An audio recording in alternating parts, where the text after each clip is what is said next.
Good morning, folks. Thanks so much for joining me here on Wave Now. I'm Myra Ansari. We are jumping into Mayor Greenberg's weekly media briefing. He started about 9 minutes ago. I apologize for being late, but let's jump in.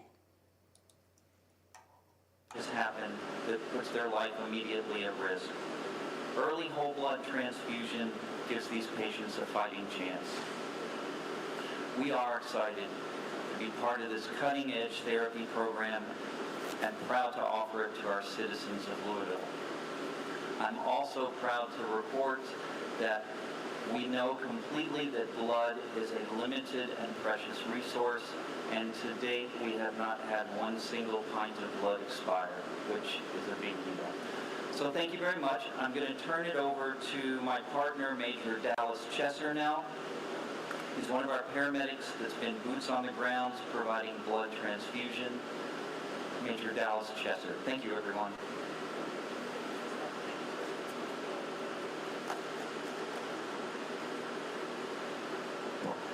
Hello, I'm Major Dallas Chesser. First and foremost, before I go any further, I want to recognize Major Erin Spurka and make sure that she gets every ounce of credit for the initial success of this program. Without her leadership and dedication, none of this would have been possible. And all the success that we've seen in the early days is a testament to what can be achieved with motivated leadership, a mission-driven team of professionals, education and direction, and I'm really grateful to be part of it. As of this morning, there have been 34 successful field transfusions to a variety of different patients. And at any given time, Louisville Metro EMS has up to 2 paramedics in response cars carrying whole blood product who monitor emergency calls in real time, looking for signs that a patient might benefit from a transfusion. Additionally, every emergency medical technician, advanced EMT, or paramedic in our system can activate a blood medic response when they identify a potential lead. For example, during these initial 100 days, a crew responded to a motorcyclist who was involved in a very severe accident. He was very seriously injured. As the paramedic and their partner provided pre-hospital care at the scene, they prepared the patient for transport, activated a blood medic response, arranged a rendezvous location where they picked me up and all the equipment that we use to administer a transfusion with no delay to transport. On top of that, by the time I had arrived, the paramedic had already completed all of the essential steps for initiating a field transfusion, which includes high-quality trauma management and securing 2 patent IV sites to simultaneously administer blood and medication. So while there are currently 15 whole blood paramedic transfusionists, every provider on the street is trained to recognize signs of hemorrhagic shock and to use the established criteria to consider if a blood response is needed. This example is a really good illustration of how a tiered response might look for a trauma victim that may or may not have a prolonged transport. You'll have a first responder that arrives on scene and treats immediate life threats. An EMS provider will arrive on scene, deliver a higher standard of care, and begin to package the patient and prepare a rapid, safe transport. Advanced level providers will show up on scene and consider more invasive, life-saving interventions that you might see in the emergency room. And when a whole blood transfusionist arrives, they're bringing some of the capabilities of the trauma bay directly to the point of injury. So we're bridging the gap between pre-hospital medicine and definitive care by delivering this oxygen-carrying, life-saving blood at the most critical moment, ensuring that no precious second is wasted in the fight to preserve life. So we've already learned a great deal. We're getting better every day. This is only the beginning. And I speak for everyone, I think, at the agency when I say that we're really, really proud to be a steward of this very, very precious and limited resource. We know there's going to be more survivors, more people that get to return home to their families, and that's what all this work is truly about. I can't stress this part enough. Please do your part to help. A critical component of our healthcare system is the generosity of blood donors. They provide emergency rooms, cancer treatment centers, surgeons, and now EMS providers with the lifeblood that keep these essential programs alive. So thank you very much.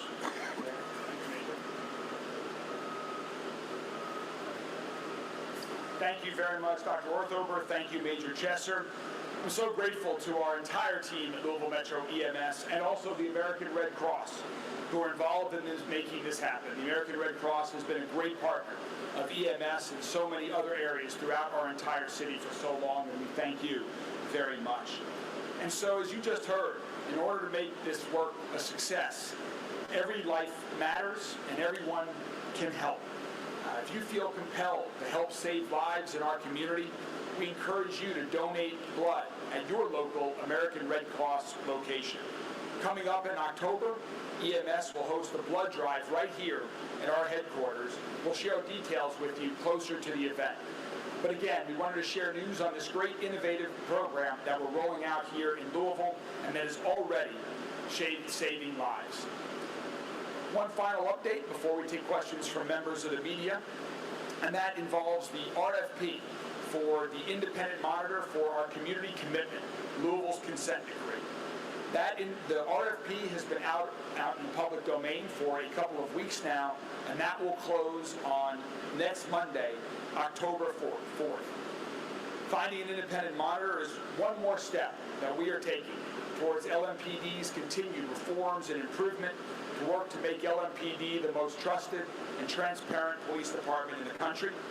I look forward to getting as many applications as possible for this independent monitor, and again, the deadline for that application is Monday, October 1st.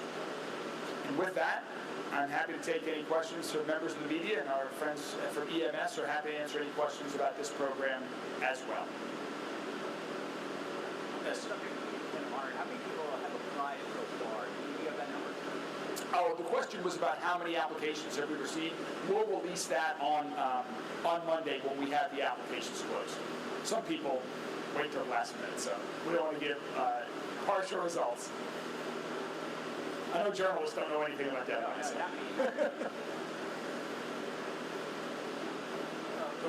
Paul. Major chef says, does CMS have enough supply of this? The question was, does EMS have enough supply? I can attempt to answer that unless Major Spurgeon wants to tackle it. So far, so good. We get weekly, if not daily, updates from the Red Cross about what their supply is.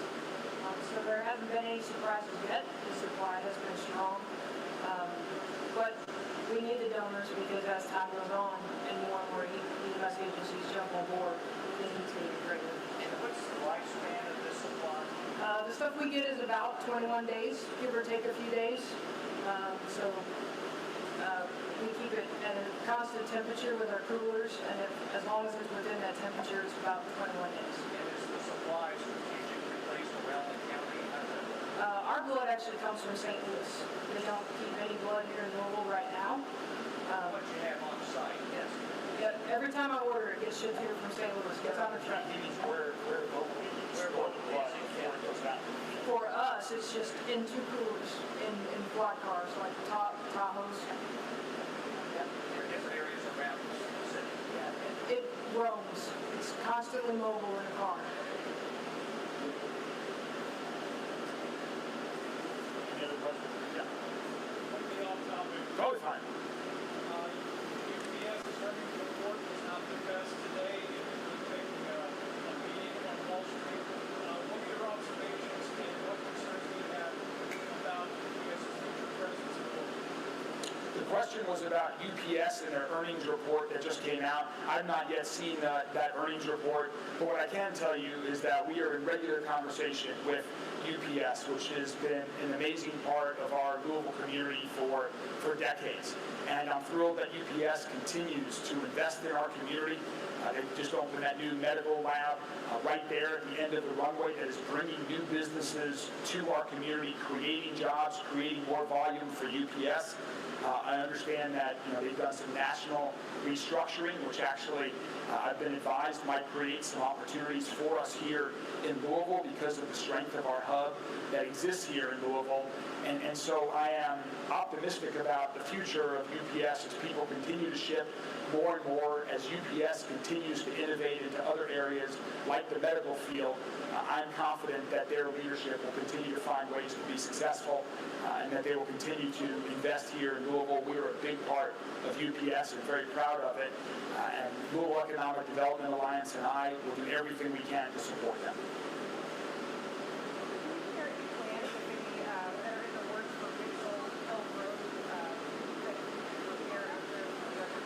I'm sorry.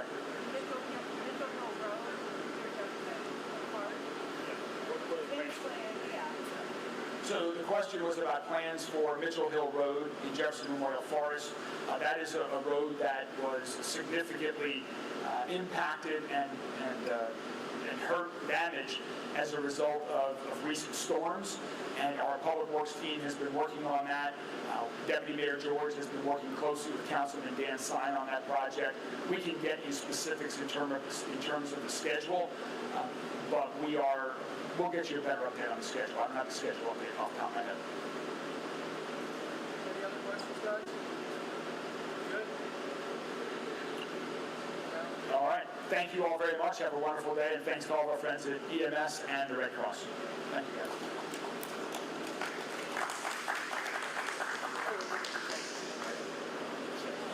And we're going to do, for members of the media, we're going to do a demonstration. If you guys want to move your cameras, they'll help you all get set up on that.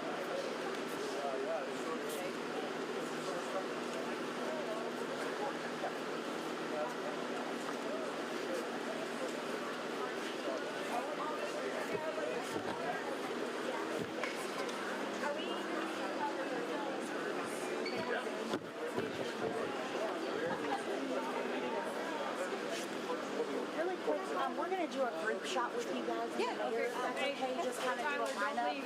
Going away. Just stand right in this line up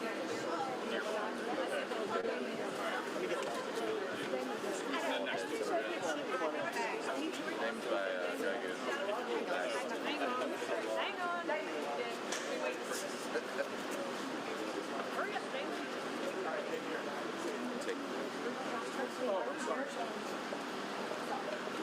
Still. Shifting, shoot up. Somebody's now blocking our stuff, so that was somebody's we don't move too far. Michelle, quit hiding, get in here. You're blocked by the bag. Blood's important, but we want to see it.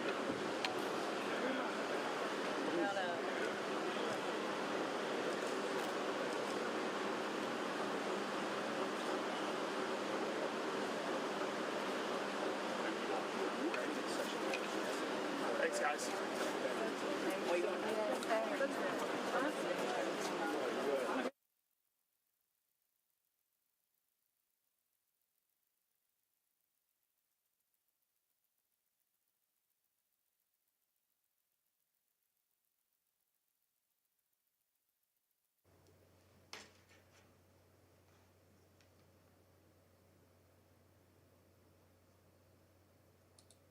All right, folks, thanks so much for staying with me on this stream here on Wave Now. So the mayor talked about a couple of different things, including a new initiative to help with blood donations.